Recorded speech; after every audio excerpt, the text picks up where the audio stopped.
Sangue, principi che sorgono e che nascono e i principi che declinano, la vittoria è per noi, per i primi. En la actualidad resulta fácil burlarse de Benito Mussolini, el dictador fascista de Italia. Todas estas poses vistas ahora pueden resultar un poco ridículas, pero en 1922 no lo parecía.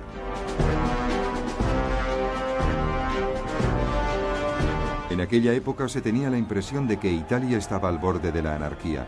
El país se encontraba debilitado por las huelgas y las confiscaciones de tierras. Al igual que en Alemania, el gobierno democrático parecía ser impotente ante los disturbios. Así pues, Benito Mussolini, veterano de la guerra y periodista, decidió tomar posiciones. Organizó un partido nacionalista de derechas, los fascistas. Con el gobierno paralizado por una huelga general en agosto de 1922, Mussolini ordenó a sus seguidores que marchasen sobre Roma. Ante el peligro de una guerra civil, el rey de Italia, Vittorio Emanuele, le pidió que formase gobierno. Si realizzassero le premesse necessarie e sufficienti per una collaborazione delle quattro grandi potenze occidentali. Rápidamente Mussolini se movilizó para acabar con toda oposición política y asumió poderes dictatoriales. Deve cristallizzare una posizione di potente ingiustizia.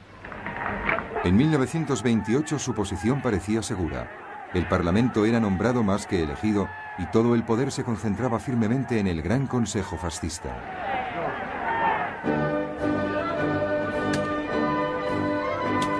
Al igual que Hitler, las primeras acciones políticas de Mussolini le dieron una popularidad enorme.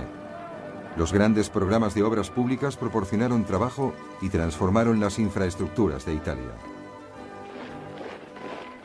La corrupción fue erradicada y la mafia fue más o menos eliminada. Se fortalecieron las fuerzas armadas, incluyendo un ejército del aire avanzado y moderno. En el Mediterráneo, Mussolini organizó una poderosa armada, más grande que la fuerza combinada de las flotas británica y francesa en este mar.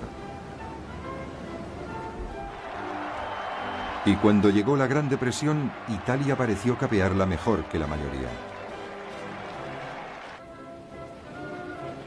Mussolini se convirtió en una fuente de inspiración en el mundo entero. Diversos líderes políticos, sobre todo Adolf Hitler en Alemania, consideraron el sistema fascista como un modelo de conducta fuerte y decidido, en contraste con la debilidad de las democracias británica y francesa.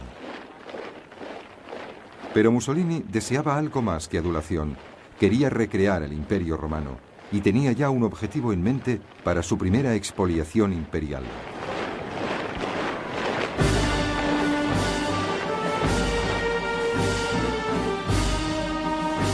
Su objetivo era Abisinia, la actual Etiopía. Italia ya tenía colonias en la frontera de este país en Eritrea y en la Somalia italiana.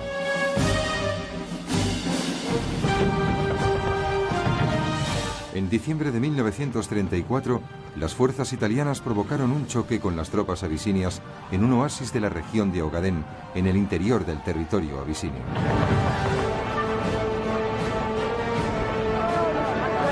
Mussolini envió entonces refuerzos a Eritrea y a la Somalia italiana, exigiendo que Abisinia pagase reparaciones por ello. El emperador de Abisinia, Haile Selassie, recurrió en persona a la Sociedad de Naciones. Apeló a esta invocando sus ideales. Una pequeña nación se hallaba amenazada por otro miembro de la sociedad. Esta era la prueba decisiva. Pero la Sociedad de Naciones no hizo nada. El ministro de Asuntos Exteriores británico, Anthony Eden, intentó por lo menos mediar un acuerdo de paz, pero no hubo forma de convencer a Mussolini. A principios de octubre de 1935, el ejército italiano invadió Abisinia desde Eritrea y la Somalia italiana.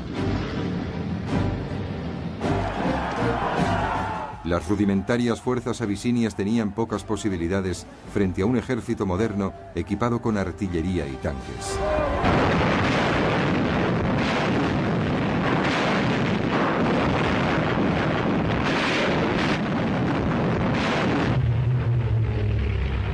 Las fuerzas aéreas italianas tenían un dominio absoluto del cielo y hostigaban a los abisinios. En ocasiones lanzaron bombas de gas haciendo caso omiso de la prohibición de utilizar este como arma, desde que en el Tratado de Versalles su uso se había considerado crimen contra la humanidad. 6 meses más tarde Abisinia había sido completamente ocupada. El emperador Haile Selassie huyó hacia el exilio en Gran Bretaña. Desde su sede en Suiza, la Sociedad de Naciones se frotaba las manos. Lo único que hizo fue imponer sanciones económicas, pero estas no tuvieron consecuencias importantes. La agresión de Mussolini había puesto de relieve 2 cosas: que la Sociedad de Naciones, aquella gran esperanza para la paz, no tenía poder para actuar, y que las 2 potencias más fuertes de Europa, las democracias británica y francesa, ya no tenían ganas de pelear.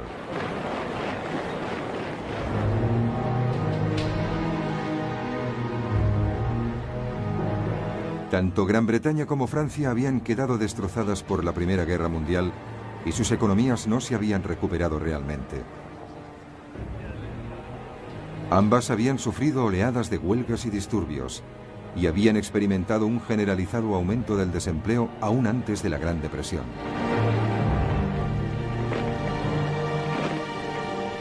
De igual modo, ambas se habían enfrentado al coste de controlar imperios, un coste que había aumentado al absorber las antiguas colonias alemanas y los territorios de Oriente Medio que antiguamente habían estado bajo el dominio del Imperio Turco Otomano. Y sobre todo, ambas estaban traumatizadas por el espantoso número de víctimas de la Primera Guerra Mundial. Una sucesión de líderes británicos, Lloyd George, Ramsay MacDonald y especialmente Stanley Baldwin, todos ellos decidieron mantener Gran Bretaña al margen de posibles conflictos en el futuro. A pesar del elevado número de víctimas en el frente occidental, Gran Bretaña había llegado al final de la Primera Guerra Mundial con un ejército de reclutamiento numeroso y muy efectivo. Este se vio reducido inmediatamente a una pequeña fuerza profesional preparada para vigilar su imperio que crecía de forma descontrolada. Y cuando llegó la Gran Depresión, cualquier idea de modernizar el ejército fue abandonada. Es decir, que Gran Bretaña entraba en el periodo previo a la Segunda Guerra Mundial en condiciones de debilidad económica y militar. En el caso de Francia, sus pérdidas durante la Primera Guerra Mundial habían sido peores que las británicas. Desconfiando siempre de los alemanes, Francia había mantenido un gran ejército de reclutamiento, pero durante la década de 1920, el índice de natalidad en Francia había disminuido. Se veía claramente que hacia finales de los años 30 habría una escasez de mano de obra. Francia se dio cuenta de que únicamente con el tamaño de su ejército nunca podría competir con Alemania. La solución pasaba por adoptar una mentalidad totalmente defensiva.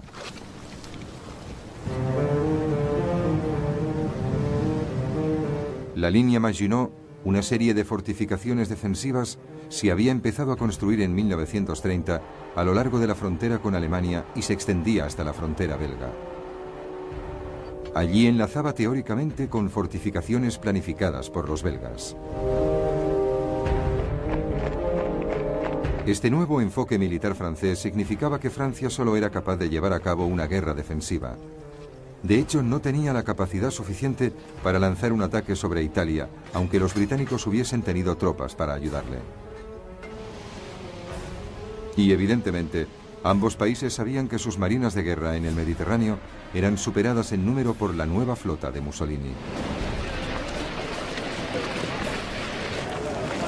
Así pues, cuando Italia conquistó Abisinia, para ambas potencias resultó razonable no hacer nada. Verdaderamente aquello parecía estar demasiado lejos, un problema ajeno demasiado remoto.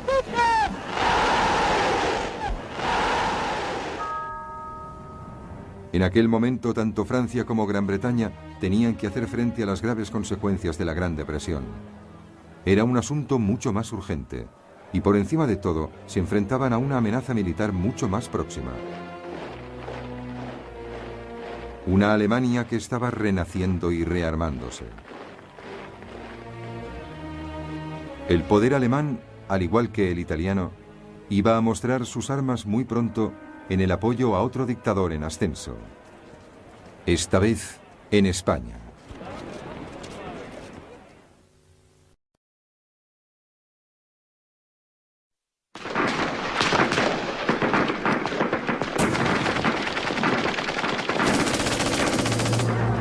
En 1936, la guerra civil estalló en España.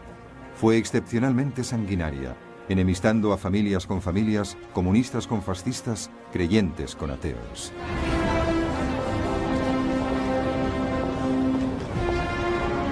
En 1931, un gobierno de izquierdas llegó al poder determinado a acabar con la monarquía secular española. El rey Alfonso XIII se vio obligado a partir al exilio y se declaró la República. En febrero de 1936, los partidos de izquierdas se unieron formando el Frente Popular para enfrentarse a las fuerzas de la derecha en unas elecciones generales. El Frente Popular ganó por un escaso margen. A pesar de que su programa de reformas era moderado, una oleada de huelgas y de confiscaciones de tierras hizo temer a la derecha que una toma del poder por parte de los comunistas era inevitable. En el ejército español, que era desde hacía largo tiempo un bastión del pensamiento conservador y católico, los oficiales de alto rango empezaron a considerar la posibilidad de un golpe de Estado. Entre ellos se hallaba el general Francisco Franco, un ex jefe del Estado Mayor, que de hecho había sido alejado de la península para dirigir las fuerzas españolas en las Islas Canarias. El 17 de julio de 1936, las unidades del ejército que luchaban contra las guerrillas en la colonia española en Marruecos se amotinaron. Al día siguiente, Franco se apresuró a unirse a ellos, proclamando un nuevo movimiento nacional que tenía que salvar a España del comunismo. Así las cosas, las guarniciones de la península se unieron al alzamiento. El Frente Popular respondió haciendo un llamamiento para conseguir voluntarios que defendiesen la República. El conflicto era inevitable. Al principio, Franco se encontró con problemas. Él y su ejército estaban en el norte de África y tenían que cruzar el estrecho de Gibraltar para volver a España. Fue así como se dirigió a la única persona que pensó que le podría ayudar, Adolf Hitler. En un mes, los aviones de transporte de la nueva Luftwaffe de Hitler habían organizado un puente aéreo para trasladar a los veteranos de Franco, muy avezados en la lucha al sur de España.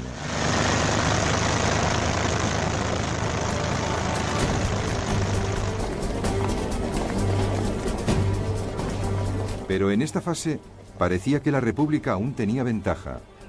Los alzamientos militares en favor de Franco en Madrid y Barcelona habían sido rápidamente aplastados, dejándole el control de la mayor parte del este del país.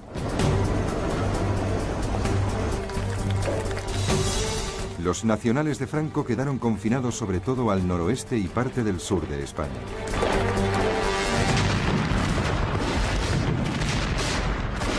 Pero la situación de los nacionales cambió cuando empezaron a llegar armas y tropas de Hitler y de Mussolini.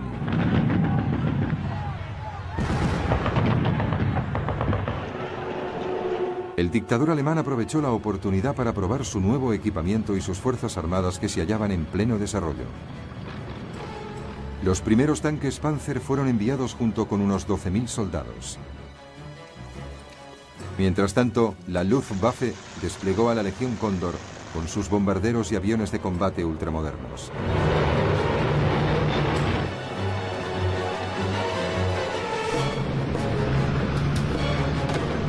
Fue enviado un cuerpo llamado de voluntarios con 50.000 hombres y más de 700 aviones.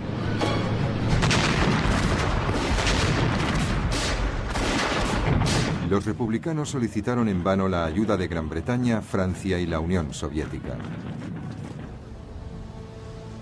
Pero Londres y París temían que se desencadenase una guerra europea y proclamaron una política de no intervención.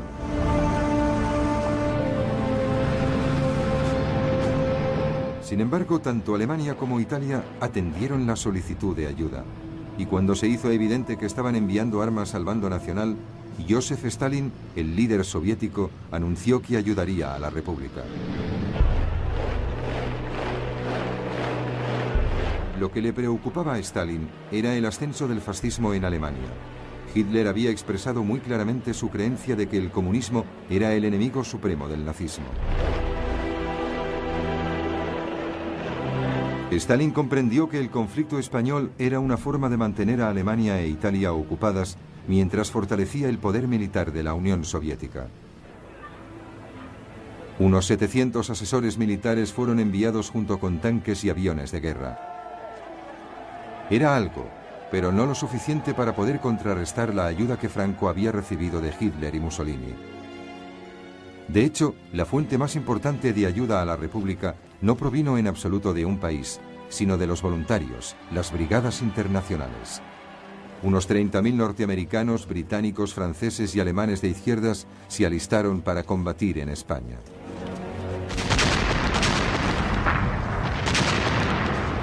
Con la ayuda de los países fascistas, los nacionales pudieron abrir dos frentes, uno que avanzaba hacia Barcelona desde el norte y el otro, acaudillado por Franco, que empujaba hacia Madrid desde el sur. A finales de 1936, Madrid estaba rodeada por tres flancos y prácticamente sitiada. La lucha era intensa y a menudo estuvo acompañada de espantosas atrocidades cometidas contra los civiles. Los republicanos perseguían y mataban a los sacerdotes. Los nacionales asesinaban a todo aquel que fuese acusado de ser comunista. El poderío aéreo de los alemanes e italianos se utilizó indiscriminadamente contra objetivos civiles. Madrid sufrió fuertes bombardeos, pero el peor incidente tuvo lugar en abril de 1937, cuando la ciudad vasca de Guernica fue prácticamente arrasada, causando 6.000 víctimas civiles.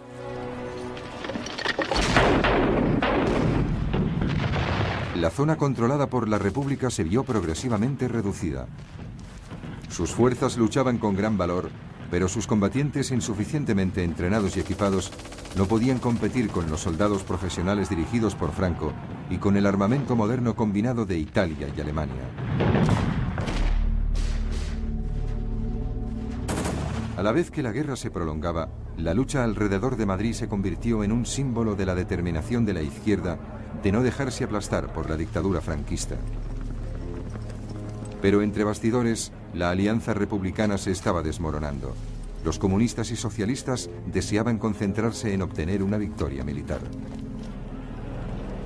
En cambio, los ideales de anarquistas y sindicalistas estaban más próximos a considerar la guerra como una oportunidad para llevar a cabo una revolución obrera generalizada. Estos desacuerdos se manifestaron abiertamente en mayo de 1937. La lucha se desencadenó en Barcelona entre anarquistas y comunistas, lo que supuso un fatal debilitamiento de la causa republicana. A finales de 1938, los nacionales habían acorralado a sus enemigos en un enclave reducido cuyo centro era la ciudad de Barcelona y en otro que se extendía desde Madrid hasta la costa.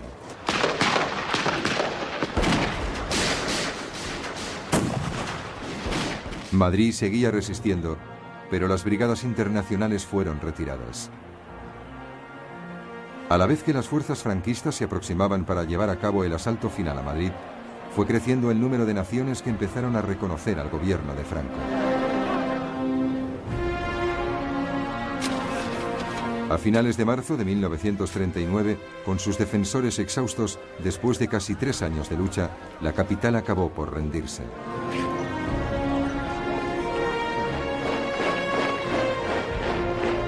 Al cabo de un mes, Franco proclamó formalmente el fin de las hostilidades.